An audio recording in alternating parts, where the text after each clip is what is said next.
Fala, turma! Sejam bem-vindos a mais um episódio do Fcast. Hoje nós trouxemos alguém muito especial, um tema que a gente nunca falou aqui, né? Que é sobre escrever livros, sobre ser escritor, sobre a arte de escrever. E a gente sabe que tem muito empreendedor, muito empresário que tem esse sonho de empreender, de saber o passo a passo mesmo. Então hoje nós temos um convidado muito especial, que é o Márcio Rabelo. Seja muito bem-vindo, irmão. Obrigado, Alex. Muito obrigado pela participação. Então você aí me falou, né, que escreveu 3 livros durante toda a sua jornada, durante toda a sua trajetória. Então, assim, primeiro conta um pouco sobre quem é Márcio, o que é que você faz hoje, o que é que levou você a querer colocar uma história em um livro, né? Dizem que as pessoas têm que ter, no mínimo, uma planta, um livro e um filho para dizer que veio na Terra, né? Não sei se você já ouviu falar sobre isso. E aí você já tem uma planta, não sei, mas um livro já tem, né? Já tá aí 33% certo que veio para fazer diferença nessa geração. Conta um pouco aí. Então, boa noite para todos. Então, eu vou começar com esse percentual aí, são 66%, viu? Porque já tenho também a planta, viu?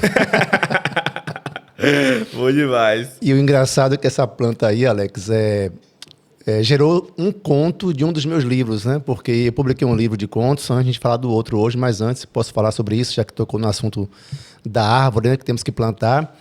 Mas tem um conto que eu escrevi em 2021, quando lancei o meu livro Contos de Quase Amor, que é justamente uma história baseada em fatos reais. Quando eu era criança, na escola ainda, aquela coisa de dia da árvore, né? Então eu plantei uma árvore em um jardim na minha cidade, eu sou de Ubaíra, Bahia, interior da Bahia, e aí eu plantei essa árvore no dia da árvore.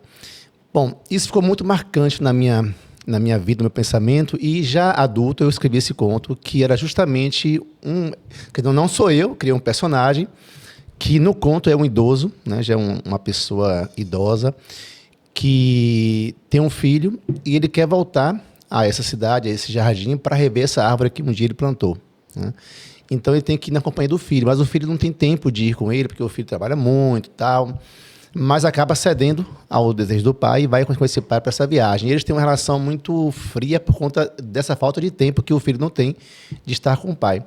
E na viagem, meio que o pai vai ensinando a ele como é que ele pode também se desapegar um pouquinho dessa coisa, né, do material, do dinheiro, do corre-corre. E eles desenvolvem uma relação ali muito legal. E descobrem coisas que eles nem sabiam um do outro, entendeu? Até que chega nesse jardim, nessa árvore. E, enfim, não vou falar muito para não dar o spoiler aqui, mas tem a ver com essa história aí. Mas do livro de contos que eu lancei em 2021, que foi meu segundo livro. O que é conto? Contos. Eu não sei, tá? Tá.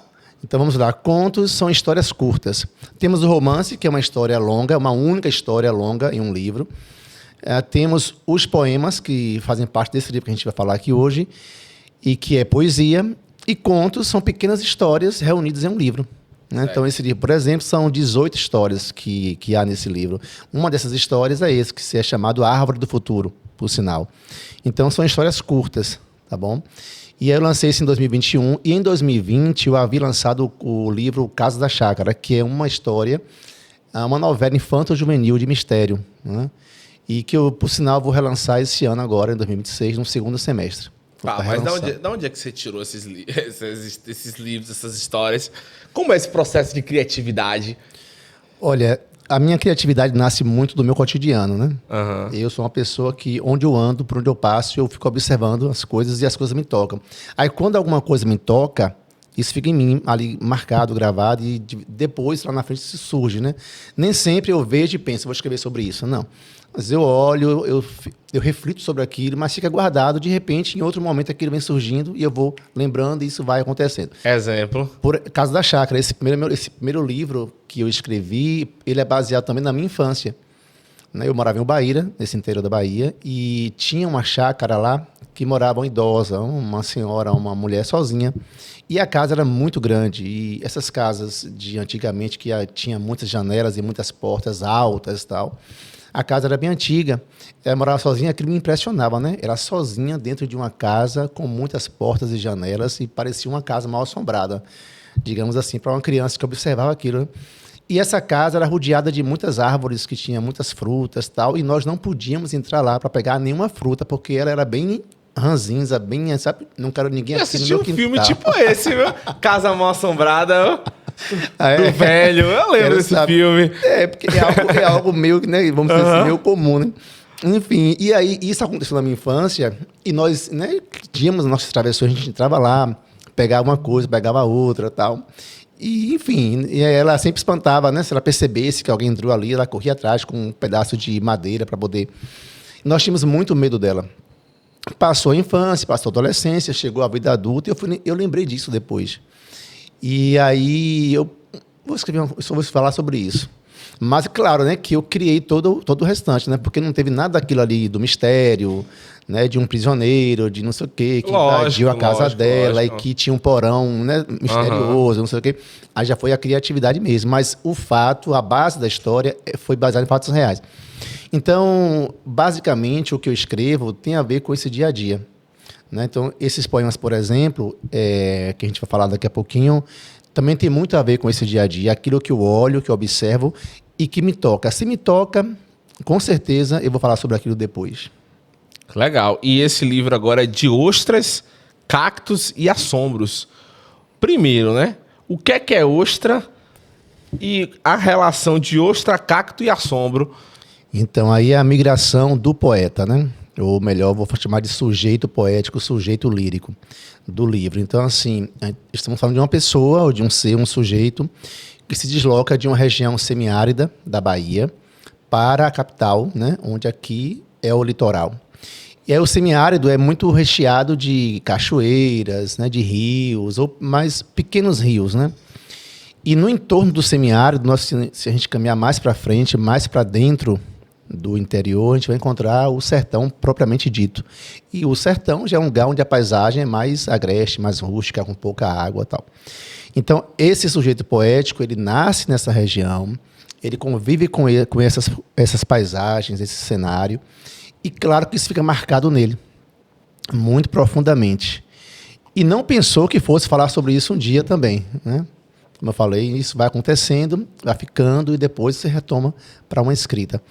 E quando esse sujeito poético sai dessa paisagem mais árida, mais agreste, que é simbolizado no livro pelos cactos, né, que é uma planta, que é uma imagem muito forte do sertão, são os cactos, ele vem para o litoral, vem para a capital da Bahia, e aí ele vai entrar em contato com essa outra questão da água, né? Da água em fartura, mesmo que seja uma água salgada, mas é o litoral. Então, as ostras vão representar esses elementos que compõem o mar, né? Ou a paisagem que está ali permeada pelo mar, as ilhas, etc.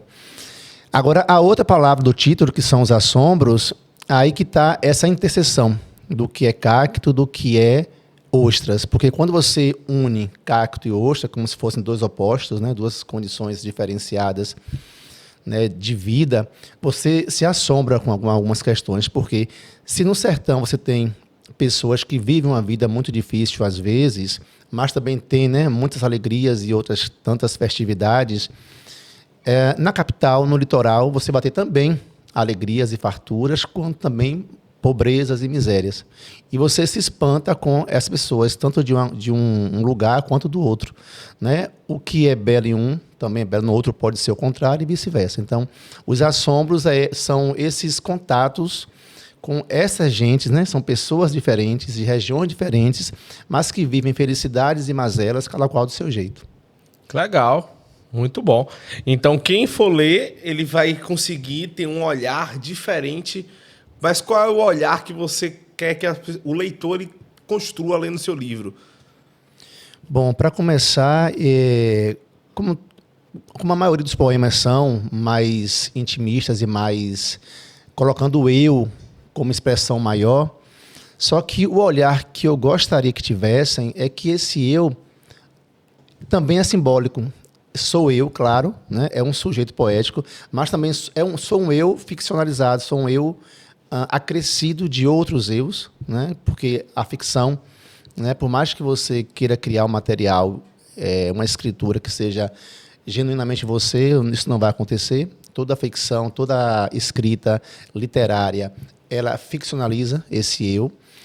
Então, que esse eu possa ser representado ou possa estar em outras pessoas ou em muitos leitores, que cada qual que veja esse eu ele possa perceber, dentro desse eu, a sua própria subjetividade, mas que também possa olhar para esse eu de uma forma distanciada, né? Eu estou olhando para esse eu, não me represento aqui, não me vejo aqui, mas eu reconheço que ali é um outro narrador, é uma outra pessoa, é um outro sujeito, não é? É um outro núcleo de pensamento.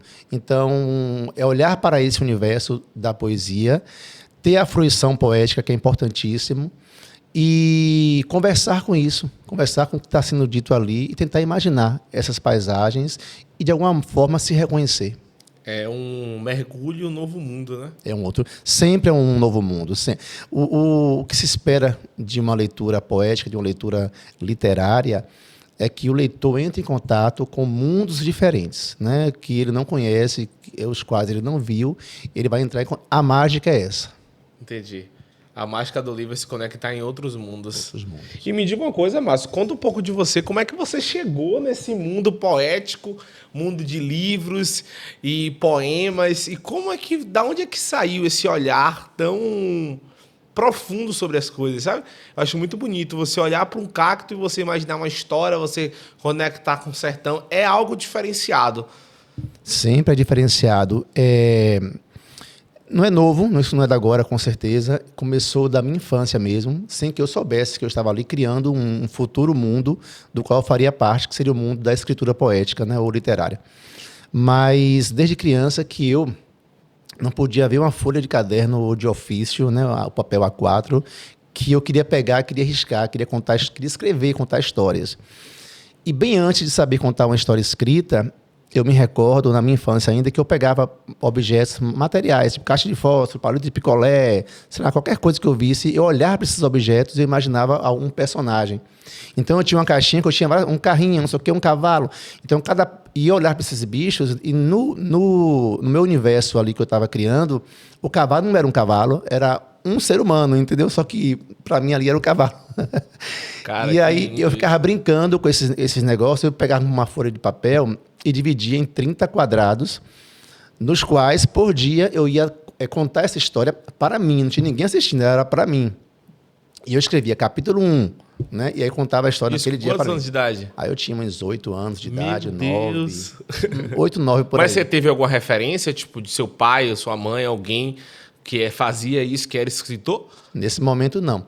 Eu tenho a minha referência não de escritor, mas de leitor, ou melhor, leitora, era a minha tia, que, né, eu via minha tia lendo, então o máximo que eu tive foi isso aí. Porque naquela época nem a minha escola tinha essa pegada de, né, incentivar a leitura. Nós tínhamos na escola uma biblioteca, mas não havia aquele incentivo para leitura, tá? Era como se fosse uma coisa, tá ali, né? É um enfeite, tá ali. Mas eu ia à biblioteca por conta própria. Só que eu não sabia bem o que escolher e tal, entendeu? Não tinha nem essa orientação, na verdade. Você entrava e ninguém te orientava. Você ficava lá olhando e pegava o que você quisesse. Só que aí eu fazia essas histórias, diariamente eu contava, ia colocar capítulo 2, capítulo 3, capítulo 4, eu ia criando, né, esses personagens. Até aí, né, é uma questão. E a outra questão, já um pouco para frente, nos meus 12 anos de idade, que eu comecei a ser realmente um leitor, que também foi uma história bem... Isso é bom de contar, porque é bem engraçado. Na minha casa não tinha livros, né? E na escola também não tinha essa orientação. Mas eu tinha uma outra tia, que já não é essa que eu via lendo, que eu não via lendo, mas que ela tinha livros no seu guarda-roupa. Como ela ficava vindo para Salvador passear muitas vezes, ela me dava a chave do quarto dela lá no interior. Dizia, Marcinho, aqui é a chave do quarto, você pode ficar aqui no meu quarto, não sei o quê. Eu ia para o quarto dela, abria o guarda-roupa e via os livros lá. Ficava até no alto, né? Eu falei, eu vou ler esse livro que está aqui em cima. Então, eu botei a cadeira, subi. Mas eu tinha a impressão, a percepção, isso era real, de que aquele livro eu não podia ler. Então, eu subi e peguei qualquer um, puxei esse livro ali. E, de fato, era uma história para adulto, né? Eu tinha 12 anos, então eu comecei a ler, só que a história me interessou. E aí eu fiquei lendo esse livro, li esse livro, era um romance, era um livro grande. E gostei e tal, devolvi o livro ao local, puxei outro e fui assim, né? Assim que fui virando um leitor, e quanto mais eu lia, mais eu gostava. Aí eu tinha 12 anos de idade, mais ou menos. Aos 14, eu comecei a escrever meus primeiros poemas. Então, daí não parou mais, né? Me tira uma dúvida, que eu não entendo muito, né? E acredito que tem muita pessoa na internet que também não entende. Quando você fala, comecei a escrever os primeiros poemas, os poemas livros curtos? Ou aquelas rimas? Folhas soltas. Folhas soltas. Folhas soltas, assim, eu escrevi poemas muito assim, como a gente tem 14 anos de idade, a gente fala muito de amor, né? Porque é a nossa relação com a vida naquele momento, é o amor. Então tinha muito sobre o amor e tinha muito sobre percepções, por exemplo, do São João. Eu me recordo de um que era sobre o São João. Então, o São João, o balão, a fogueira, né? A noite de estrelas, tal. Então, era nessa pegada, assim. Bem aquela relação própria, né, daquele sujeito com o seu instante. Como eu até li outro dia algo que dizia assim, que o eu, né, é até de um filósofo espanhol que diz isso, que o nosso eu é composto de um eu mais circunstância. Ou seja, o seu eu é você com uma circunstância. Ou seja, em nossa vida a gente muda de circunstância. Por isso que hoje eu estou nas ostras, né? A gente muda de lugar, muda de circunstância, muda de pensamento. E a gente vai compondo novos eus, né? Com a gente. Rapaz, eu tô viajando aqui, viu? Eu agora não tenho mais como olhar para uma ostra e não imaginar. E é verdade isso, rapaz. Que engraçado, porque eu sou uma pessoa que eu não sou assim tão profunda de ver umas coisas e ir num profundo daquelas coisas. Eu acho muito legal isso. E aí agora, quando eu olhar para uma ostra, eu já vou lembrar que a ostra, ela gera mudanças e realmente essas mudanças, elas viram estações, que são novas fases nas nossas vidas. E interessante, legal. Conte mais. Eu tô gostando. Essas ostras tem uma questão bem legal de eu contar aqui, porque é o seguinte. Eu sou uma pessoa que até os 21 anos de idade, eu era vegetariano. Né? Até os 21 anos de idade. Não que eu quisesse ser vegetariano. Não foi porque eu quis ser vegetariano. Eu não gostava mesmo de comer carne. Aos 21 comecei a comer, né, porque eu andava com uns amigos que eram muito carnívoros, e ficavam, come isso aqui lá. Então eu comecei a comer carne aos 21 anos de idade. Como carne até hoje, mas muito pouco.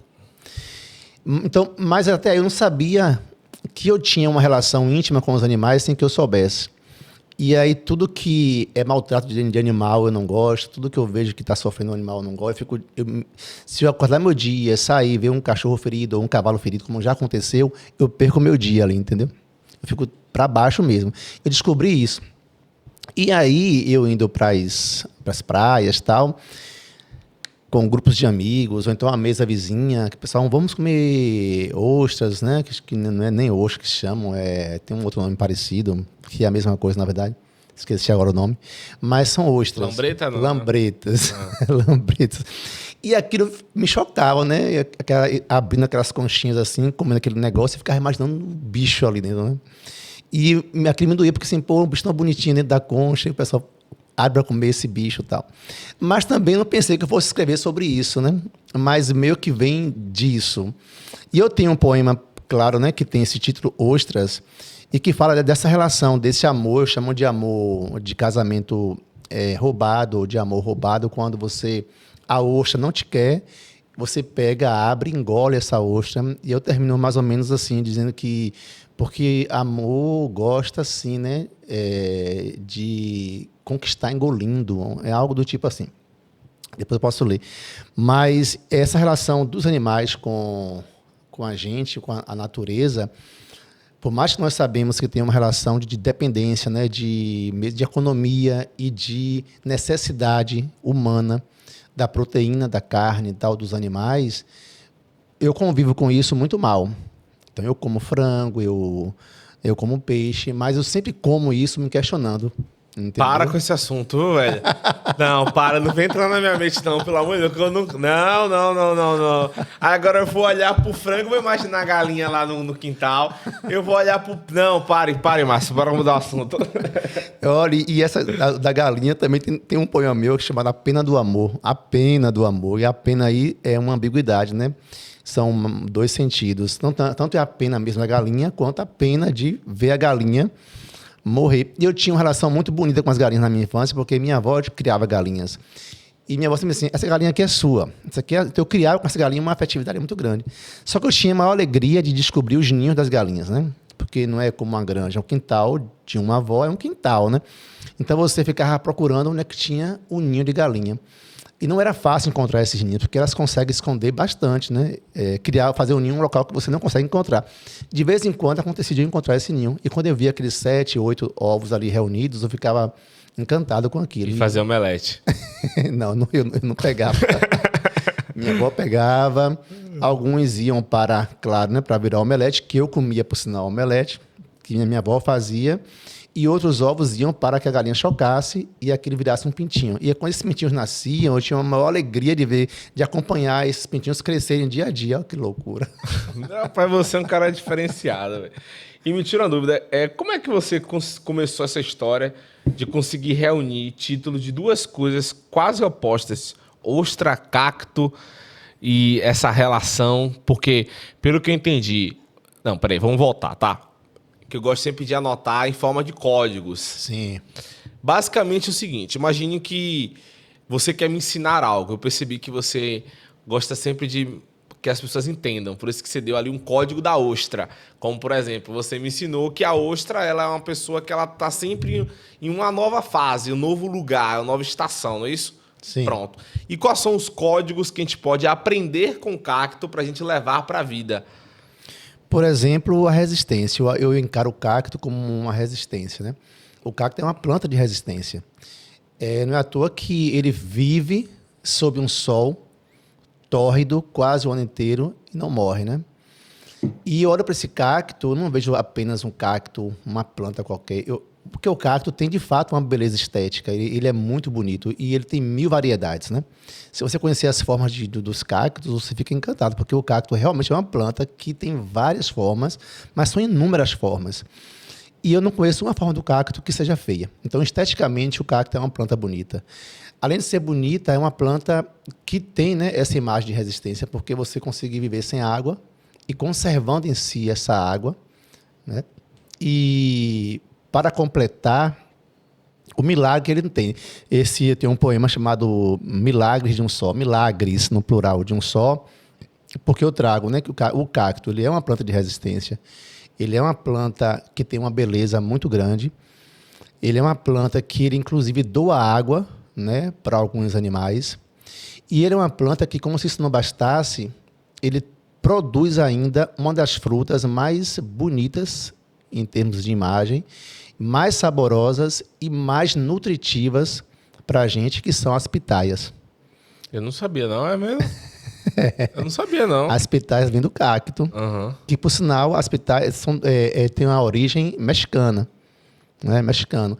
E aí, essa pitaia, acho que são 3 cores. Tem a rosa, a branca e tem uma outra.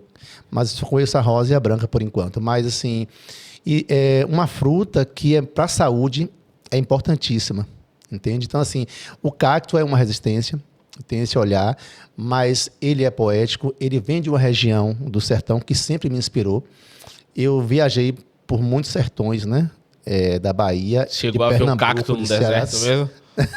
Vi muitos cactos no deserto, muitos. Aí você ficou olhando assim, falando, meu Deus, que cacto, isso é resistência. Não, quando eu vejo um cacto, eu silencio, eu fico parado, como se eu estivesse fazendo uma oração silenciosa, eu fico parado olhando. Desculpa, eu fui em uma região chamada, uma cidadezinha chamada, deixa eu tentar lembrar aqui o nome, meu Deus, não vou lembrar agora o nome não, daqui a pouco eu nem posso dizer, que é uma cidade pequenininha, tem 4.000 habitantes, para você ter uma ideia.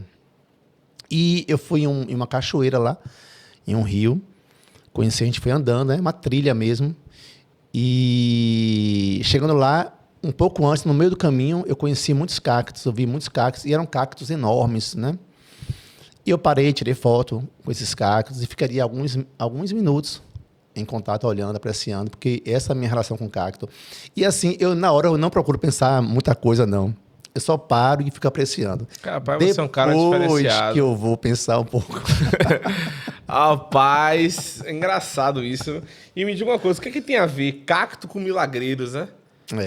Mas é isso, são os milagres que ele produz para mim, né? Então, para mim, o cacto é essa planta do milagre, porque ele resiste a uma temperatura sempre muito quente, sem chuvas. Ele resiste... digamos, a uma solidão, né? Eu olho para o semiárido, para o árido do sertão, e eu penso na solidão, né? esse cacto está ali, parado, olhando. E aí vem o que eu acabei de dizer, essa questão dele servir como uma água ainda, né, para alguns animais. Me dá muita beleza e como se não bastasse, ainda me dá essa fruta que eu acho maravilhosa, a pitaia. E qual é a relação de Márcio e o bicho da noite? Assim, o bicho da noite E aí. o que é bicho da noite? O bicho da noite é aquele cara que ele não consegue se comunicar muito bem com os seres humanos.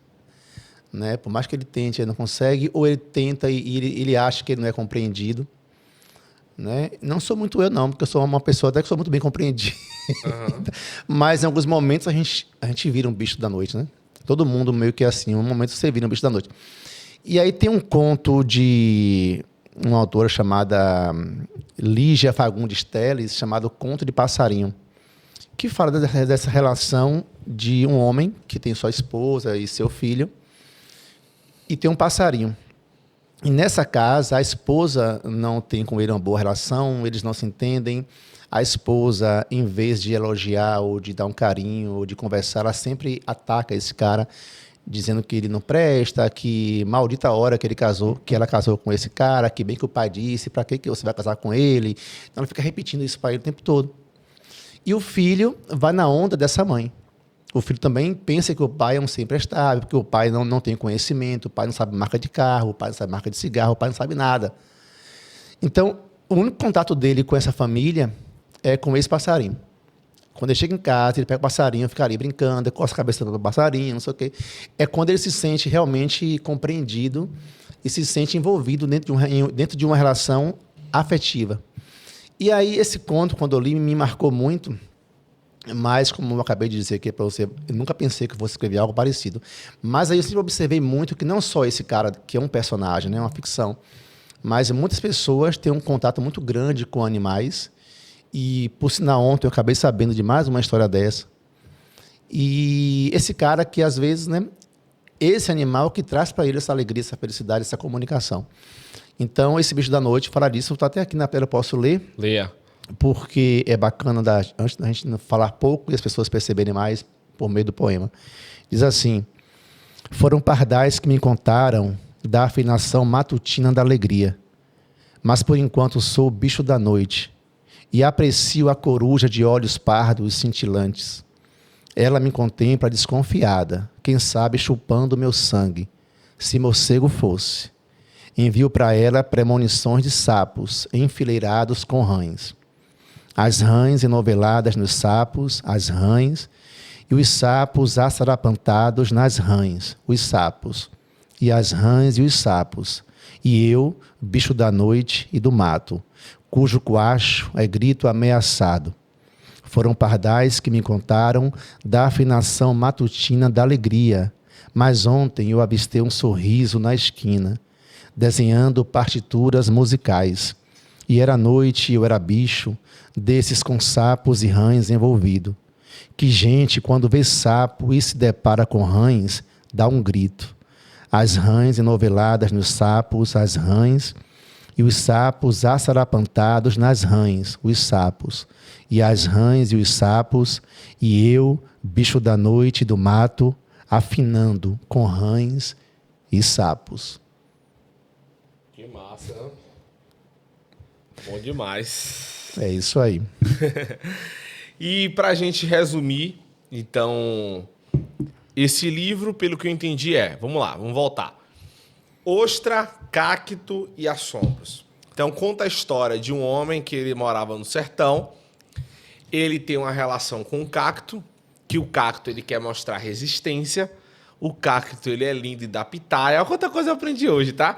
E ele veio para a cidade. Na cidade ele teve acesso às ostras, que as ostras elas representam a questão das mudanças, que a ostra vai para um lado, vai para o outro. Faltou mais um código aí dessa ostra. Eu só peguei um código, me dê mais código aí. A ostra, na verdade, ela representa os elementos ligados ao mar. Certo. Então eu falo de ostras, mas também falo de águas vivas, eu falo do próprio mar, da areia, dos sargassos, das restingas, de tudo que envolve o mar. Certo. Entende? Inclusive, me deu uns códigos aí para aplicar na minha vida. Uns códigos. E o olhar do poeta, esse também é um código legal porque isso tem a ver com as ostras. Tá. O olhar do poeta sobre uma das visões mais bonitas que tem em Salvador, que é a Avenida Contorno. E aí, quando eu passo pela Contorno, que eu vejo aquele mar lá embaixo, isso é uma visão maravilhosa, né? E eu estou dentro de uma cidade que me dá essa visão de graça. Então eu subo a Contorno, viro ali, ou melhor, eu subo a ladeira da montanha pelo comércio, Sim. viro a Praça Castro Alves, subo e vou até a Praça Municipal, onde tem o elevador Lacerda. E ali eu olho para baixo, ali de cima eu olho para baixo e vejo ali o comércio, o mercado modelo, a marina, etc. E aí eu tenho essa visão impressionante que me estimulou a escrever um poema sobre essa paisagem. Só que eu não consegui escrever porque esse poema ele foi uma exceção na minha vida porque eu não consegui escrever esse poema longe de estar nesse lugar. Eu lembrava, eu queria escrever, tentava escrever, mas não ficava original como eu queria. Ele não conseguia desenhar o olhar que eu deveria dar para essa paisagem. Então, eu fui lá, algumas vezes, escrever, vendo o próprio mar dali de cima do elevador Lacerda. Mas aí, ali, você não consegue ficar concentrado, parado, né? Porque vem as pessoas quererem vender alguma coisa, tal, fechando Bonfim, enfim. E até o próprio medo, né, de ficar ali, assim, às vezes, parado, com o celular na mão. Então, precisei armar meio que um modo. Então, convidei 2 amigos meus para irem comigo, ficar me vigiando e eu poder me concentrar e escrever. Então, enfim, eu fui assim, né? Combinei um dia e fui. E aí eu escrevi, dali de cima, a visão que eu estava tendo desse espaço que tanto eu queria registrar em papel, né? Rapaz, eu tô viajando aqui, viu? E aí eu consegui fazer uma boa parte do poema, claro. Gravei algumas coisas no celular. Depois, em casa, eu fui remontar, né? Porque, se você não sabe, mas um poema parece uma coisa simples, mas é das mais complicadas. Talvez escrever prosa, que são textos em parágrafos, você vai conseguir fazer com mais facilidade. O poema ele exige toda um jeito diferente, né? Porque você tem que olhar muito para isso, tem que ter uma forma, tem que ter um jeito de dizer, tem que ter se você quiser dar uma rima ou não, tem que pensar essa rima, se você metrifica a rima, se você não metrifica a rima, de que maneira você quer chegar a esse leitor, com que tipo de linguagem você quer se comunicar com esse leitor. Aí você faz e refaz muitas vezes, né? Às vezes tem poemas que eu fiz e refiz anos a fio. Eu fazia, toda vez que eu vou ler, eu refaço, eu mudo alguma coisa e vou montando assim. E aí eu posso até ler esse poema. Faltou o código aqui, do mar. do mar. Então, ostras, águas vivas, restingas, sargaços, pedaços de praia, ilha, tudo isso faz parte desse universo do mar, né? O litoral, de modo geral, e tudo que tem nele ali. Então é isso. E tem um poema, por exemplo, o poema Água Viva, fala do enterro de uma água viva, né? Então, e ontem, por sinal, porque ontem eu fui à praia, e eu estava com um amigo meu que fez assim, olha uma água viva morta. Eu digo, uma água viva morta? Uhum. Eu já tinha feito o poema, já tinha enterrado a água viva, né? Então, assim, que são animais, como também um cavalo marinho, também tem um poema que é o cavalo marinho, são animais que, para começar, eu acho muito bonitos, né? Porque a poesia é isso, a estética, a beleza. Então, o que eu vejo que eu acho bonito, eu quero trazer para o meu universo poético. Mas eu trago com as suas problemáticas, às vezes, né? Então, eu vou tentar traduzir essa beleza, porque se você olhar para uma água viva, é um ser muito bonito. Agora vai tocar. Não, pois é. Então, todos esses elementos que representam o mar, aquilo que está no mar, como os corais, por exemplo, ele vira material de trabalho poético para mim, entende? Então, aí já é o poeta nesse cenário, porque todo contato de um escritor, de um poeta com o ambiente em que ele vive, se ele é um escritor, um poeta que gosta de ver o cotidiano e falar desse cotidiano, ele vai usar esses materiais que podem servir à poesia ou à literatura. Vamos ler. Lê mais um pra gente aí. Tentar localizar aqui esse... Eu vou falar do comércio, a Bahia Panorâmica. Tá. Esse que você ficou lá na Barra. No mercado, no elevador Lacerda. Isso. Elevador Lacerda. Vamos lá. Tentar localizar aqui ele. O nome é Bahia Panorâmica, viu? Já achei aqui. Esse é um poema que já é mais rimado, é metrificado, por exemplo. Então vamos lá. Leve balanço de sal no cais, os doces ais, conchas, remeleixos, escorre nas beiras teus aromas, nas águas aconchegos velejam. Estou chegando bambo, saudoso, namorando o antecipado beijo. Baianidade assumindo o corpo, contemplação, Bahia, amuleto. Das águas eu grão, Bahia, vejo, no comércio os grafites me dizem. Anônimos, oxente, bem cedo, lotam as ruas com seus enredos. Na Marina, Vitória, Gamboa, o mercado, os batéis, tuas ilhas, do Lacerda, deliro, proclamo, na Bahia toda a gente é linda. Na cruz eu giro, oxente, saúdo, a montanha, as torres e ruínas, grafito o porto, rupestres sinas, com as bênçãos cambiantes do sol. Do cume alquímico em vão pelejo, reter no olho cores e partículas. As pedras descem abaixo ungidas, no cais da Bahia, a dor e a brisa. Rapaz, bom demais, viu? Tô começando a gostar desse negócio de poema, viu? Que bom, que bom. Mas falando sério, Márcio, a gente recebe muitas pessoas aqui e o que é mais legal é que cada pessoa ela tem a sua visão de mundo, né? E é bem legal você ver uma outra visão que eu nunca vi, por exemplo. Eu nunca parei na praia para contemplar a ostra ou água-viva. Então, acho que às vezes a gente acaba vivendo uma vida sempre correndo, sabe? Aquela vida de correr. Você está sempre na correria. Você está sempre em busca de algo, você está sempre muito acelerado. E aí você trouxe para mim o maior código que eu aprendi aqui nessa noite de hoje, foi que às vezes você só precisa parar. E aí quando você para um pouco, você pausa e você observa, você começa a captar coisas que você não capta quando você está acelerado. Porque muitas vezes na vida, o empresário ele é assim. Você está acelerado o tempo inteiro, buscando novas coisas, novas oportunidades. Só que se você parar por um momento e você pausar, essa pausa ela vai abrir a sua mente para você enxergar novas oportunidades. E quando você, por exemplo, dei um exemplo aqui, que você foi lá no elevador Lacerda, que eu já fui várias vezes, você subiu ali, eu ando de jet, por exemplo, eu conheço muito ali. Aí você sobe ali, você olha ali a grandeza do mar, mas você passa ali várias vezes e você não observa nada. Aí chega do nada uma pessoa, ela para, olha e fala, nossa, isso aqui tem algo diferente. Mas isso claro, você é uma pessoa especial, é uma pessoa que tem um olhar diferente, isso é normal, é lindo de ver, mas a pausa, quando as pessoas pausam para olhar sobre aquilo, ela consegue ver coisas também. Talvez não com um olhar tão profundo, mas ela consegue admirar a beleza das coisas naturais, e isso é bem legal. Então, para a gente fechar, eu queria que você falasse aí quando é que vai inaugurar o seu livro, né? Onde é que as pessoas vão ter acesso para comprar, para ler o seu Instagram? Conta aí. Bom, então, esse livro, enfim, ficou pronto, né? Ele vai ser lançado no dia 23 de maio, o próximo mês, às 7 da noite, lá no Colégio Estadual Tales de Azevedo, no Costa Azul. Conheço. E lá no auditório desse colégio.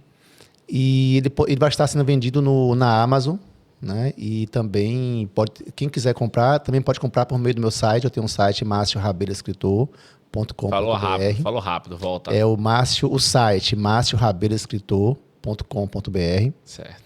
O meu Instagram é o Márcio Rabeiro Prosa e Verso. E acho que são esses, né, os principais, né? Então, tanto pelo Instagram, que tem o meu site no Instagram, também lá tem um link do meu site no Instagram, quanto pela Amazon, né? Vai estar sendo vendido. E essa noite do dia 23 vai ser bem legal. A gente vai ter alguns convidados para recitar alguns poemas. Teremos também lá, né, um pequeno coffee break e tal. Olha. Vai ser uma noite bem calorosa, bem gostosa. Achei seu Instagram aqui, já segui. Márcio Rabelo, prosa e verso. Exato, é isso aí mesmo. Tô seguindo. Aí tem muita coisa desse livro no meu Instagram, já vou divulgando. Porque é um livro que eu fui escrevendo também em contato com o meu público, né? Eu fui criando com o público essa relação desde o ano passado, de mostrar o que eu estava fazendo. E esse poema, por exemplo, Água Viva, nasceu de uma outra forma, anos antes, e depois eu retomei e já divulguei de outra forma, como ele ficou agora realmente. Então, meio que foi uma troca, né? Eu dava ao público o meu trabalho que eu estava construindo, e eles iam comentando, gostando, e eu fui montando isso. Então, foi um livro escrito muito na troca, né? Do que eu ia mostrando ao meu público, e eles iam respondendo, comentando comigo. Para a gente fechar, uma mensagem final.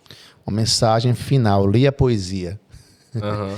Você falou aí do olhar, de parar e olhar, e é porque esse parar e olhar é uma leitura, né? Você para e olha, e é só você fazer uma leitura diferenciada. Quando você olha e lê com a forma mais literal possível, você olha para uma praia e vê uma praia, beleza. Você olha para uma água viva, você vê uma água viva. Isso é muito simples. Mas se você olhar para essa água viva, para essa praia, e tentar pensar diferente sobre isso, é essa leitura que eu estou falando. Então, essa leitura que você faz, além do que esse objeto te dá, do que esse ser te dá, é o que se torna poético, né? É um olhar além do convencional. Então, a sensibilidade poética a gente vai construindo com leituras, com essa maneira de você olhar e tentar captar algo mais, uma alma dentro de um corpo que é um corpo talvez inanimado, um corpo... Se você olhar para um bicho, acho que um bicho é só um bicho, é o que eu faço, né? Para mim, um bicho não é um bicho. Eu olho para um bicho como se o bicho fosse um ser humano, entendeu? Que tem dor, que tem sentimento e que não merece muita coisa que a gente faz, né? E que só nos serve o tempo todo, a gente só se aproveita desse bicho no que ele tem a nos oferecer.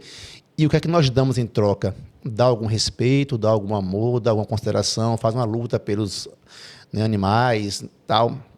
Então, eu fico feliz, como ontem eu li uma reportagem que dizia que, não sei se foi na França, um país da Europa aí, que proibiu que as redes de cosméticos fizessem experiências com os animais, né? Então, esse avanço que se tem, para mim, é importante, porque eu olho para esse animal e penso, bom, estão livres agora, pelo menos disso, né?